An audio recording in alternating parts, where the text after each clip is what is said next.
Hello, welcome back to the channel. This week we're continuing to look at the small run batch kit for the Peckett GAMECOCK locomotive, the tiny little 040 saddle tank in 4mm scale for running on 9mm track. And if you remember from the last video we did on this kit, the next step was to laminate some parts together to build the mount for one of the small ball bearing races. And if you remember what I said that it was I think four pieces laminated together to give a the mount, and I wanted to figure out exactly how to solder these together carefully, cleanly, and to do it properly rather than having to resort to super glue or something to stick them together.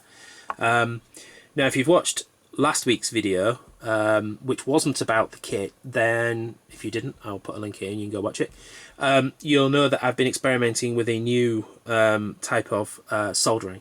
Instead of using my normal soldering iron to do this, I used a resistance soldering unit, which essentially uses electricity to heat the part at just specific spots to do the soldering, so you don't end up with a huge mess of solder to clean up, and it's much more what's the word? Precise, I guess, for some things, and it's not for everything. I mean, you have to start to start with. 3 of these parts were pre-tinned with my normal soldering iron. A review of the pine soles here if you haven't seen that. And yeah, so you pre-tin the parts, and then I stacked them up in the same way I did on the video for that I showed in the resistance soldering unit. So I had the steel plate, bit of foil, part on top, and I held it down with some cocktail sticks. There's some little holes around the edge, if you can see that, holes around the edge for aligning it while soldering. So I used those, and then just kind of pressed around the edge to solder it together, and it's come out really well. There's a tiny bit of cleaning up to do, but I haven't actually cleaned this yet. This is straight off the resistance soldering unit, so you can see that very little solder, if I can get the camera to focus, very little solder leaked out the sides. It's all nicely sealed together. Yeah, it looks pretty good to me. I'm not going to say it's the first thing I've successfully laminated with the soldering, with solder, but it was by far the easiest. Just clean up the parts, some flux, tin them, stack them up, press down on my foot on the pedal, and the resistance soldering unit joined them all together. It was quite easy compared with, so I used the normal 2-volt setting. I didn't have to go any higher like I did with when I was trying to laminate these 3 sheets together. So it's an extra sheet. I think they're actually about the same thickness, but obviously there's a lot less metal in this, so it doesn't act as a heat sink like this one was doing. So just use the standard 2-volt setting on the resistance soldering unit, and just to show that everything hopefully is nice and aligned.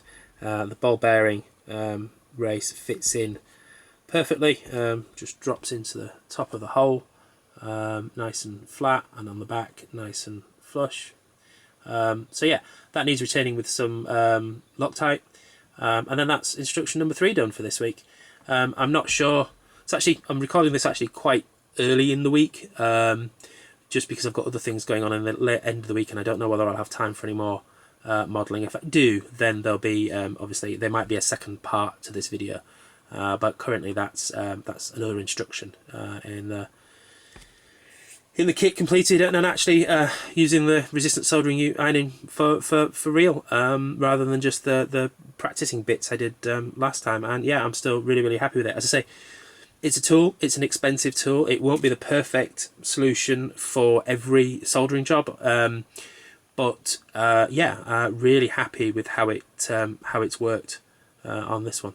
So yeah, as I say, there might be a second part. If there is, I'll see you in a few seconds. If there isn't, then I'll see you next week. And don't forget, if you want to keep up with this build, then the subscribe button should be down here. Thanks for watching. Bye.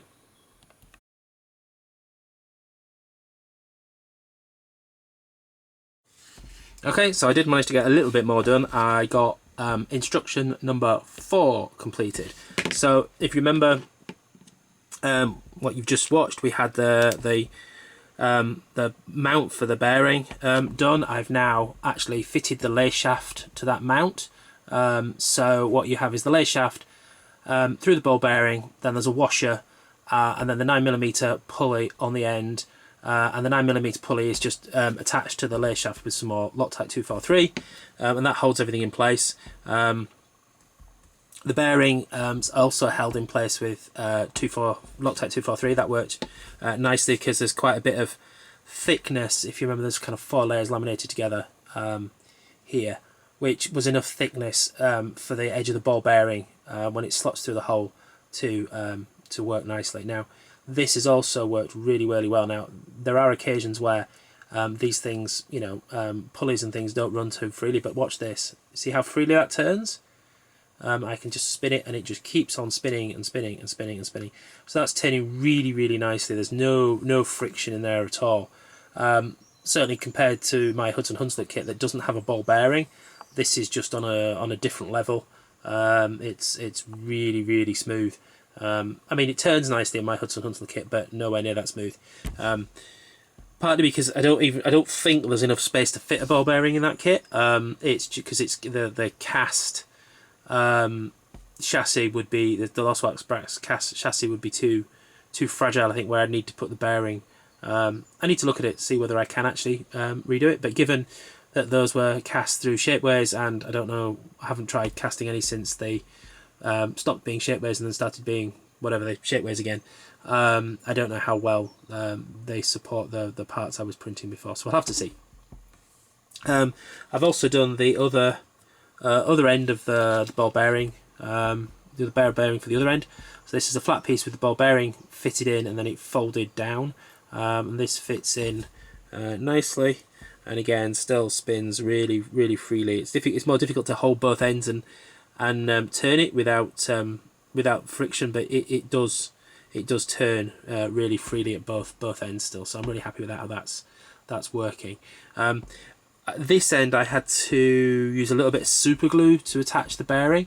I did try using the 243, but the problem is you've only got a single layer thickness of the etch around the body of the bearing, and it just wasn't enough, I don't think, to make a good seal.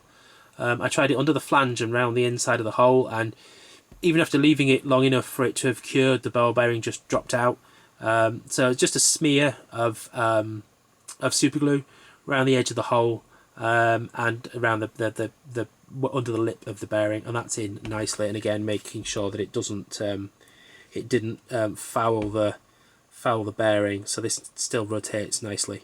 As I say, it's more difficult to show it spinning, but it does rotate nicely. I can't feel any friction when I spin it by hand.